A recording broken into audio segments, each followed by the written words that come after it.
India. Bharat माता की, भारत माता की, भारत माता की। थाने सगळाने राम राम।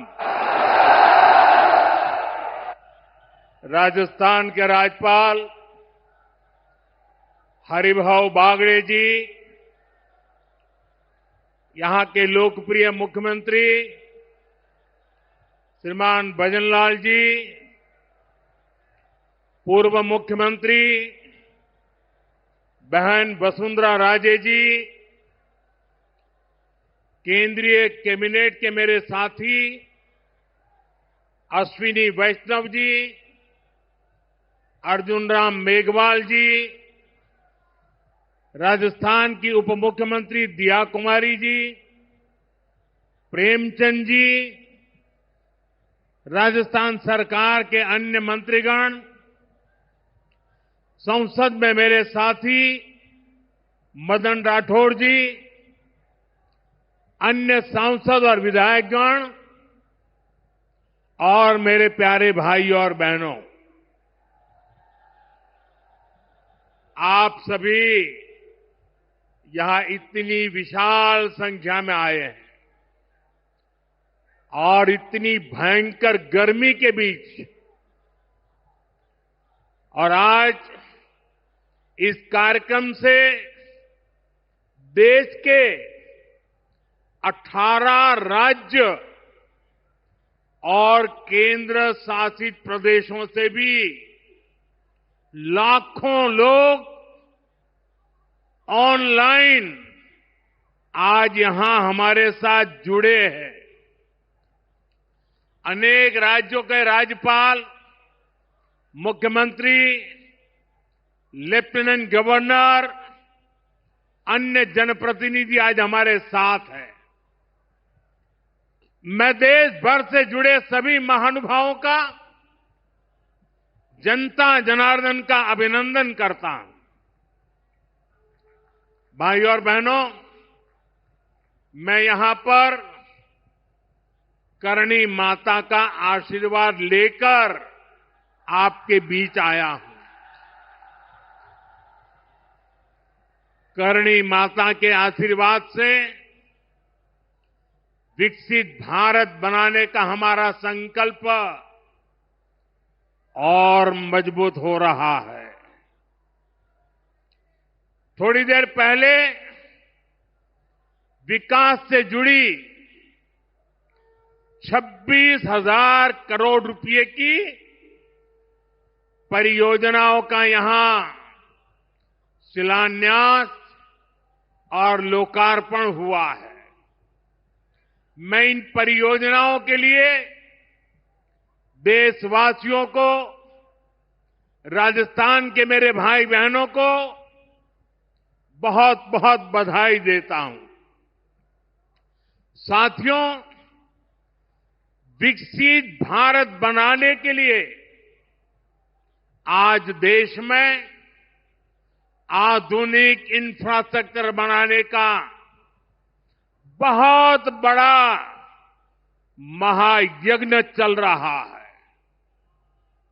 हमारे देश की सड़कें आधुनिक हो, हमारे देश के एयरपोर्ट आधुनिक हो, हमारे यहां रेल और रेलवे स्टेशन आधुनिक हो, इसके लिए पिछले 11 साल में अभूतपूर्व गति से काम किया गया है। आप कल्पना कर सकते हैं, इंफ्रास्ट्रक्चर के इन कामों पर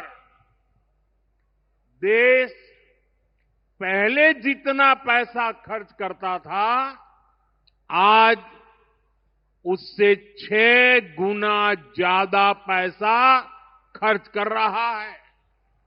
6 गुना ज्यादा। आज भारत में हो रहे इन विकास कार्यों को देखकर दुनिया भी हैरान है। आप उत्तर में जाएंगे तो चिनाब ब्रिज जैसा निर्माण देखकर लोग हैरान हैं। पूर्व की तरफ जाएंगे तो अरुणाचल की सेला टनल, असम का बोगीबिल ब्रिज आपका स्वागत करते हैं। पश्चिम भारत में आएंगे तो मुंबई में समंदर पर बना अटल सेतु नजर आएगा। सुदूर दक्षिण में देखेंगे तो पंबन ब्रिज मिलेगा, जो अपनी तरह का देश का पहला ब्रिज है। साथियों, आज भारत अपनी ट्रेनों के नेटवर्क को भी आधुनिक कर रहा है। ये वंदे भारत ट्रेनें, अमृत भारत ट्रेनें, नमो भारत ट्रेनें, ये देश की नई गति और नई प्रगति को दर्शाती है। अभी देश में करीब 70 रूट पर वंदे भारत ट्रेनें चल रही है। इससे दूर सुदूर के इलाकों में भी आधुनिक रेल पहुंची है। बीते 11 साल में सैकड़ों रोड ओवरब्रिज और रोड अंडरब्रिज का निर्माण किया गया है। 34,000 किलोमीटर से ज्यादा के नए रेल ट्रैक बिछाए गए हैं। अब ब्रॉडगेज लाइनों पर मानव रहित क्रॉसिंग, वो बात इतिहास बन चुकी है, खत्म हो चुकी है। हम मालगाड़ियों के लिए अलग से स्पेशल पटरियां, डेडिकेटेड फ्रेट कॉरिडोर का काम भी तेजी से पूरा कर रहे हैं। देश के पहले बुलेट ट्रेन प्रोजेक्ट पर काम चल रहा है और इन सबके साथ ही हम एक साथ देश के करीब 1300 से अधिक रेलवे स्टेशनों को भी आधुनिक बना रहे हैं। साथियों, आधुनिक हो रहे इन रेलवे स्टेशनों को देश ने अमृत भारत स्टेशन का नाम दिया है। आज इनमें से 100 से अधिक अमृत भारत स्टेशन बनकर के तैयार हो गए। सोशल मीडिया पर भी लोग देख रहे हैं कि इन रेलवे स्टेशनों का पहले क्या हाल था और अब कैसे इनकी तस्वीर बदल गई है। साथियों, विकास भी, विरासत भी, इस मंत्र का इन अमृत भारत रेलवे स्टेशनों पर उसका नजारा साफ साफ दिखाई देता है। ये स्थानीय कला और संस्कृति के भी नए प्रतीक है। जैसे राजस्थान के मांडलगढ़ रेलवे स्टेशन पर महान राजस्थानी कला संस्कृति के दर्शन होंगी। बिहार के थावे स्टेशन पर मां थावे वाली के पावन मंदिर और मधुबनी चित्रकला को दर्शाया गया है। मध्य प्रदेश के ओरछा रेलवे स्टेशन पर आपको भगवान राम की आभा का एहसास होगा। श्रीरंगम स्टेशन का डिजाइन भगवान श्री रंगनाथ स्वामी जी के मंदिर से प्रेरित है। गुजरात का डाकोर स्टेशन रणछोड़राय जी से प्रेरित है। तिरुवन्नामलई स्टेशन द्राविड़ वास्तुकला के अनुसार डिजाइन किया गया है। बेगमपट स्टेशन पर आपको काकतीय साम्राज्य के समय का आर्किटेक्चर देखने को मिलेगा। यानी हर अमृत स्टेशन पर आपको भारत की हजारों साल पुरानी विरासत के दर्शन भी होंगे। ये स्टेशन हर राज्य में टूरिज्म को भी बढ़ावा देने के माध्यम बनेंगे, नौजवानों को रोजगार के नए मौके देंगे और मैं उन शहर के नागरिकों को, रेलवे में यात्रा करने वाले पैसेंजर से प्रार्थना करूंगा, ये सारी संपत्ति के मालिक आप हैं। कभी भी वहां गंदगी न हो, इस संपत्ति का नुकसान न हो, क्योंकि आप उसके मालिक हैं। साथियों, इंफ्रास्ट्रक्चर बनाने के लिए जो पैसा सरकार खर्च करती है, वो रोजगार भी बनाता है, व्यापार कारोबार भी बढ़ाता है। जो हजारों करोड़ रुपए सरकार लगा रही है, ये पैसा मजदूर की जेब में जा रहा है, ये दुकानदार को मिल रहा है, दुकान और फैक्ट्री में काम करने वाले लोगों को मिल रहा है। रेत, बजरी, सीमेंट, ये सारी चीजें ढोने वाले ट्रक, टेम्पो चलाने वालों को भी इससे फायदा होता है। और जब ये इंफ्रास्ट्रक्चर बनकर तैयार हो जाता है, तो फिर अनेक गुना और फायदे होते हैं।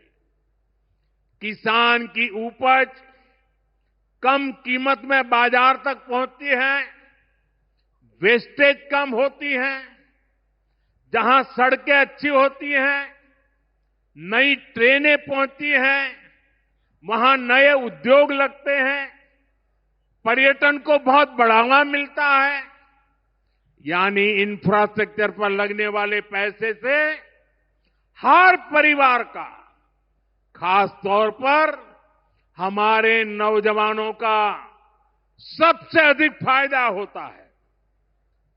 साथियों, इंफ्रास्ट्रक्चर पर जो काम हो रहा है, उसका हमारे राजस्थान को भी बड़ा लाभ मिल रहा है। आज राजस्थान के गांव-गांव में अच्छी सड़कें बन रही हैं, बॉर्डर के इलाकों में भी शानदार सड़कें बन रही हैं। इसके लिए बीते 11 साल में अकेले राजस्थान में करीब 70,000 करोड़ रुपए खर्च किए गए हैं। राजस्थान में रेलवे के विकास के लिए भी केंद्र सरकार इस साल करीब 10,000 करोड़ रुपए खर्च करने जा रही है। ये 2014 से पहले की तुलना में 15 गुना अधिक है। अभी थोड़ी देर पहले ही यहां से मुंबई के लिए एक नई ट्रेन को हरी झंडी दिखाई गई है। आज ही कई इलाकों में स्वास्थ्य, जल और बिजली से जुड़ी योजनाओं का शिलान्यास और लोकार्पण हुआ है। इन सारे प्रयासों का लक्ष्य है हमारे राजस्थान के शहर हो या गांव तेजी से उन्नति की ओर बढ़ सके। राजस्थान के युवाओं को उनके शहर में ही अच्छे अवसर मिल सके। साथियों, राजस्थान के औद्योगिक विकास के लिए भी डबल इंजन सरकार तेजी से काम कर रही है। अलग अलग सेक्टर्स के लिए यहां भजनलाल जी की सरकार ने नई औद्योगिक नीतियां जारी की है। बीकानेर को भी इन नई नीतियों का लाभ मिलेगा। और आप तो जानते हैं, जब बीकानेर की बात आती है तो बीकानेरी भुजिया का स्वाद,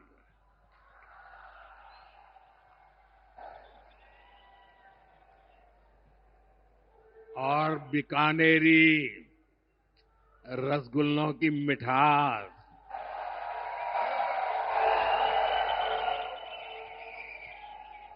विश्व भर में अपनी पहचान बनाएगी भी और बढ़ाएगी भी। राजस्थान की रिफाइनरी का काम भी अंतिम चरण में है। इससे राजस्थान पेट्रोलियम आधारित उद्योगों का प्रमुख हब बनेगा।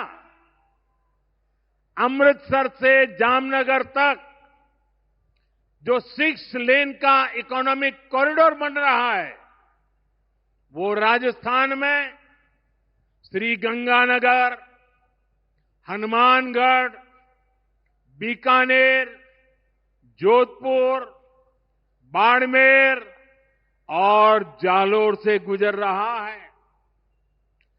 दिल्ली मुंबई एक्सप्रेसवे का काम भी राजस्थान में लगभग पूरा हो गया है।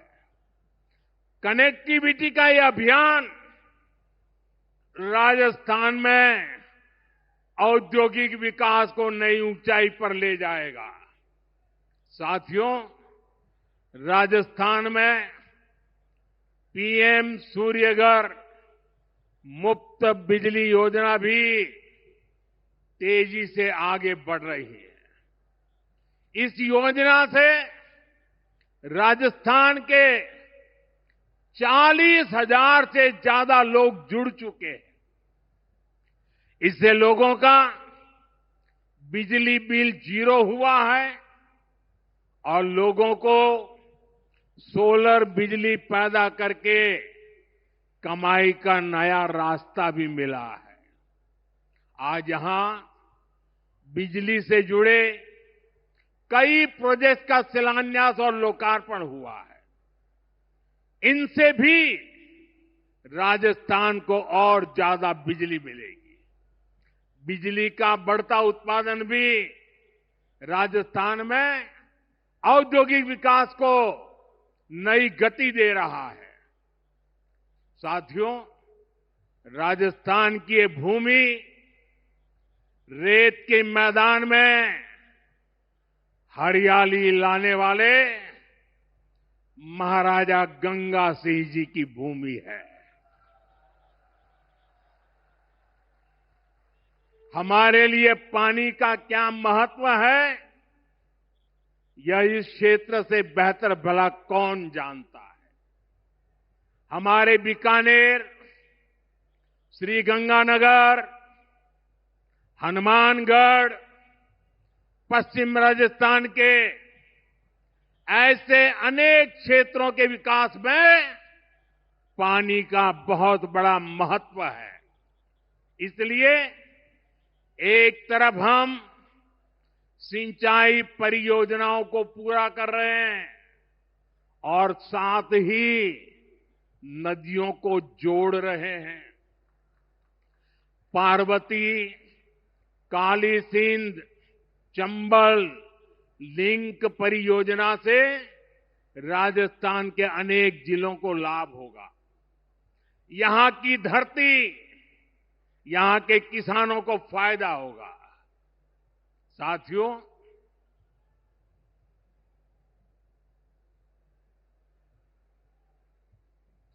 राजस्थान की ये वीर धरा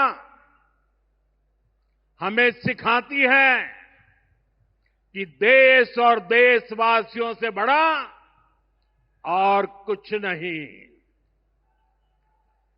22 अप्रैल को आतंकवादियों ने धर्म पूछकर हमारी बहनों की मांग का सिंदूर उजाड़ दिया था।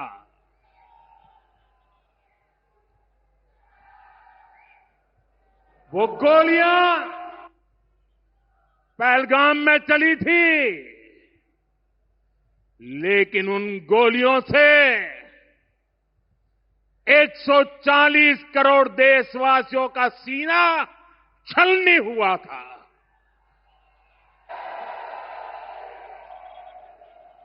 इसके बाद हर देशवासी ने एकजुट होकर संकल्प लिया था कि आतंकवादियों को मिट्टी में मिला देंगे, उन्हें कल्पना से भी बड़ी सजा देंगे।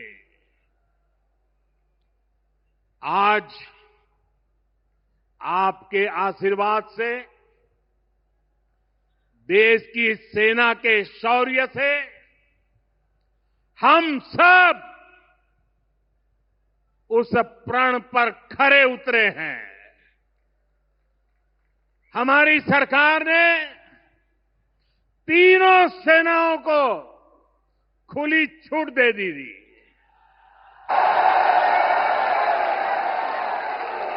और तीनों सेनाओं ने मिलकर ऐसा चक्रव्यूह रचा कि पाकिस्तान को घुटने टेकने के लिए मजबूर कर दिया।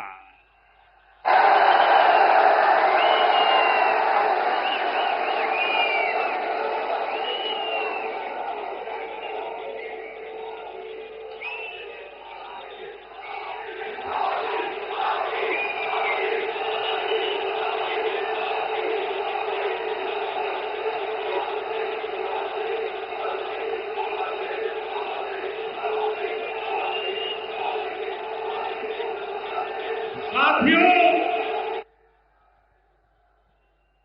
22 तारीख के हमले के जवाब में हमने 22 मिनट में आतंकियों के 9 सबसे बड़े ठिकाने तबाह कर दिए।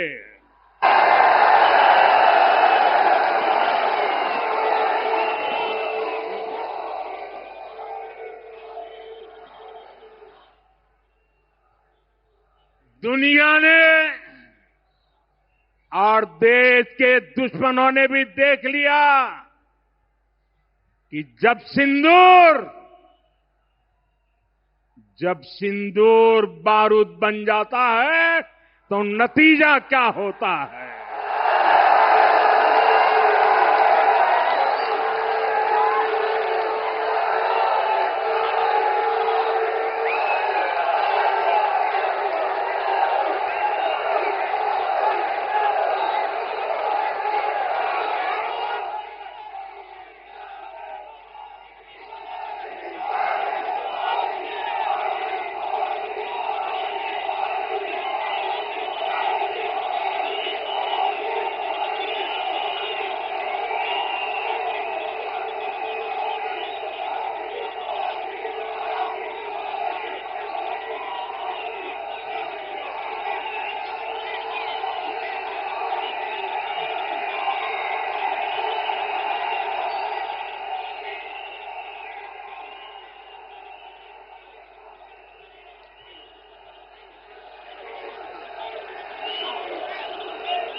वैसे साथियों, ये संयोग ही है। 5 साल पहले जब बालाकोट में देश ने एयर स्ट्राइक की थी, उसके बाद मेरी पहली जनसभा राजस्थान में ही सीमा पर हुई थी।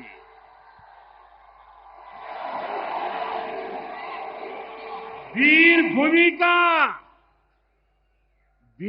भूमि का ही ये तप है कि ऐसा संयोग बन जाता है।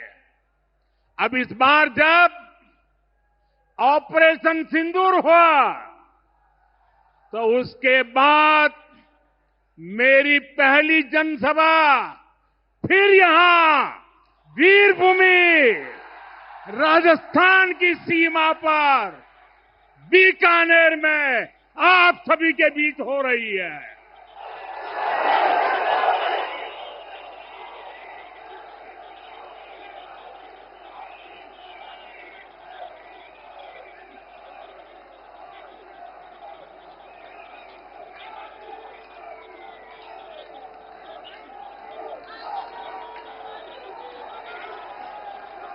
साथियों, चूरू में मैंने कहा था, एयर स्ट्राइक के बाद मैं आया था, तब मैंने कहा था, सौगंध मुझे इस मिट्टी की, मैं देश नहीं मिटने दूंगा, मैं देश नहीं झुकने दूंगा।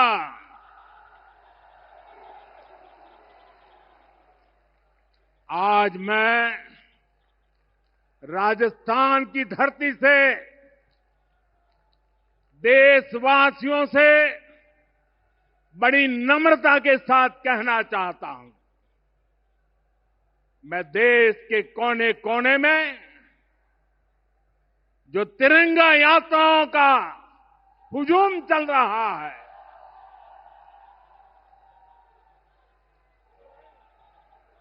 मैं देशवासियों से कहता हूं,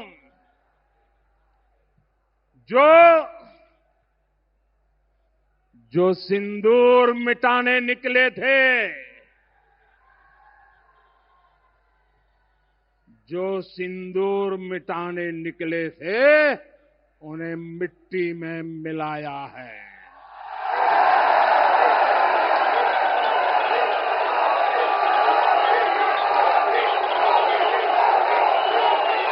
जो हिंदुस्तान का लहू बहाते थे, जो हिंदुस्तान का लहू बहाते थे, आज कतरे कतरे का हिसाब चुकाया है।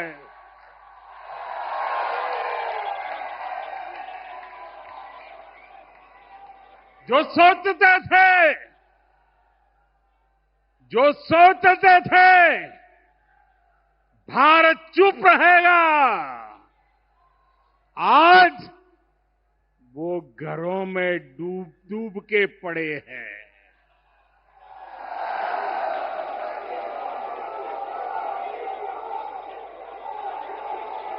जो अपने हथियारों पर घमंड करते थे, जो अपने हथियारों पर घमंड करते थे, आज वो मलबे के ढेर में दबे हुए हैं।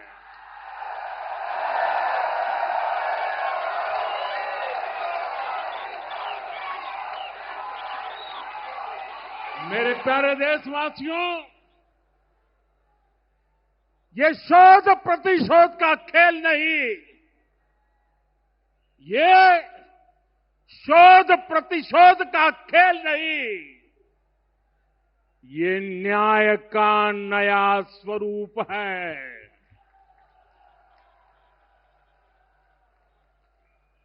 ये न्याय का नया स्वरूप है।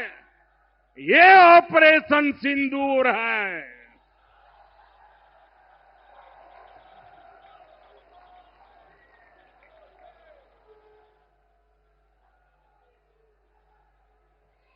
ये सिर्फ आक्रोश नहीं है, ये सिर्फ आक्रोश नहीं है, ये समर्थ भारत का रौद्र रूप है। ये भारत का नया स्वरूप है।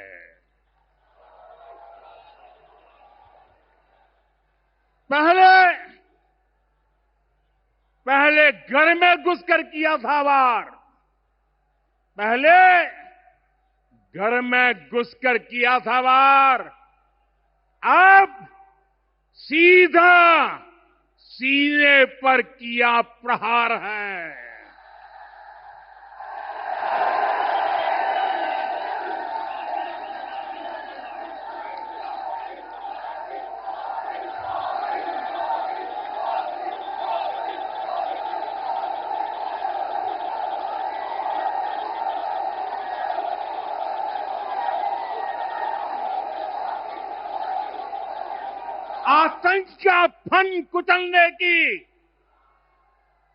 आतंक का फन कुचलने की यही नीति है, यही रीति है, यही भारत है, नया भारत है।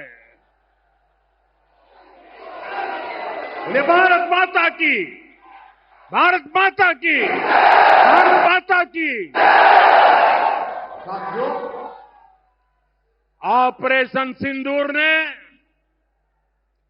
आतंकवाद से निपटने के 3 सूत्र तय कर दिए हैं। पहला, भारत पर आतंकी हमला हुआ तो करारा जवाब मिलेगा। समय हमारी सेनाएं तय करेगी, तरीका भी हमारी सेनाएं तय करेगी और शर्तें भी हमारी होगी। दूसरा, एटम बम की गीदड़ बप्पियों से भारत डरने वाला नहीं है। और तीसरा, हम आतंक के आकाओं और आतंकी सरपरस्त सरकार को अलग अलग नहीं देखेंगे, उन्हें अलग अलग नहीं देखेंगे, उन्हें एक ही मानेंगे। पाकिस्तान का ये स्टेट और नॉन स्टेट एक्टर वाला खेल अब नहीं चलेगा। आपने देखा होगा, पूरी दुनिया में पाकिस्तान की पोल खोलने के लिए हमारे देश के 7 अलग अलग प्रतिनिधिमंडल पूरे विश्व भर में पहुंच रहे हैं। और इसमें देश के सभी राजनीतिक दलों के लोग हैं, विदेश नीति के जानकार हैं, गणमान्य नागरिक हैं। अब पाकिस्तान का असली चेहरा पूरी दुनिया को दिखाया जाएगा। साथियों, पाकिस्तान भारत से कभी सीधी लड़ाई जीत ही नहीं सकता। जब भी सीधी लड़ाई होती है तो बार बार पाकिस्तान को मुंह की खानी पड़ती है। इसलिए पाकिस्तान ने आतंकवाद को भारत के खिलाफ लड़ाई का हथियार बनाया है।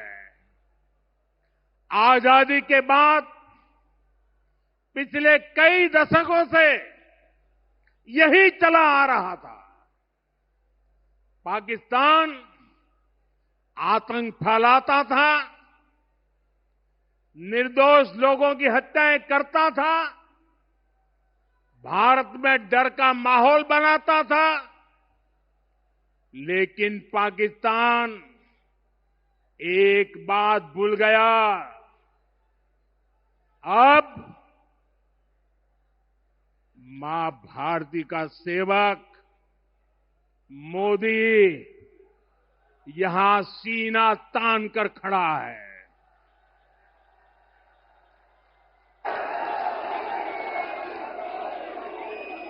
मोदी का दिमाग ठंडा है, ठंडा रहता है, लेकिन मोदी का लहू गर्म होता है।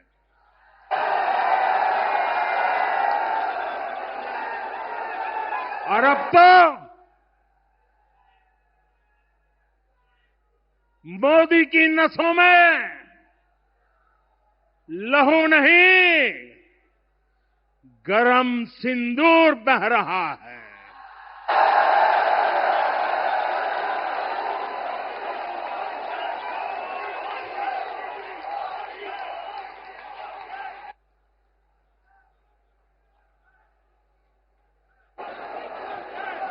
अब भारत ने दो टूक साफ कर दिया है। हर आतंकी हमले की पाकिस्तान को भारी कीमत चुकानी पड़ेगी और ये कीमत पाकिस्तान की सेना चुकाएगी, पाकिस्तान की अर्थव्यवस्था चुकाएगी। साथियों, जब मैं दिल्ली से यहां आया तो बीकानेर के नाल एयरपोर्ट पर उतरा। पाकिस्तान ने इस एयरबेस को भी निशाना बनाने की कोशिश की थी, लेकिन वो इस एयरबेस को रत्ती भर भी नुकसान नहीं पहुंचा पाया। और वहीं यहां से कुछ ही दूर सीमा पार पाकिस्तान का रहीम यार खान एयरबेस है। पता नहीं आगे कब खुलेगा। आईसीयू में पड़ा है। भारत की सेना के अचूक प्रहार ने इस एयरबेस को तहस नहस कर दिया है।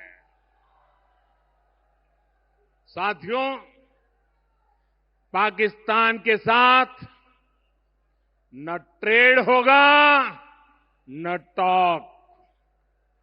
अगर बात होगी तो सिर्फ पाकिस्तान के कब्जे वाले कश्मीर की, पीओके की। और अगर पाकिस्तान ने आतंकियों को एक्सपोर्ट करना जारी रखा तो उसको पाई पाई के लिए मोहताज होना होगा। पाकिस्तान को भारत के हक का पानी नहीं मिलेगा। भारतीयों के खून से खेलना पाकिस्तान को महंगा पड़ेगा। ये भारत का संकल्प है और दुनिया की कोई ताकत हमें इस संकल्प से डिगा नहीं सकती है।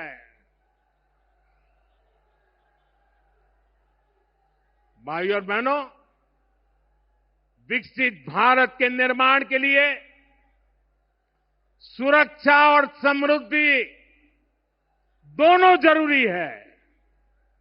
ये तभी संभव है जब भारत का कोना कोना मजबूत होगा।